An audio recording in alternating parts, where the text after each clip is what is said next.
The Commodore 64 is making a comeback. Koch Media, the German media company that also owns the Deep Silver publishing brand, announced that it is making a tiny version of the classic computer gaming machine. The Commodore 64 Mini is coming out sometime early in 2108 and will retail for $80. This is taking a page out of Nintendo's playbook.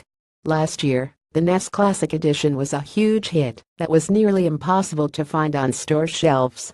The SNES Classic Edition launches today. Pre-orders for it sold out almost immediately. The original Commodore 64 came out in 1982. It was one of the first major home computers. It was a pioneer in the early days of the PC gaming market back before anyone really called it that. The Commodore 64 Mini is 50% smaller than the original. It will come with 64 classic games built into the system, including California Games, Speedball 2 Brutal Deluxe, Paradroid, and Impossible Mission. You can see a partial list here. It also comes with a joystick and an HDMI cable. Using HDMI, the Commodore 64 Mini can connect to any modern TV. The Commodore 64 Mini has 2 USB ports, so you can plug your own keyboard or a second joystick for 2-player gaming.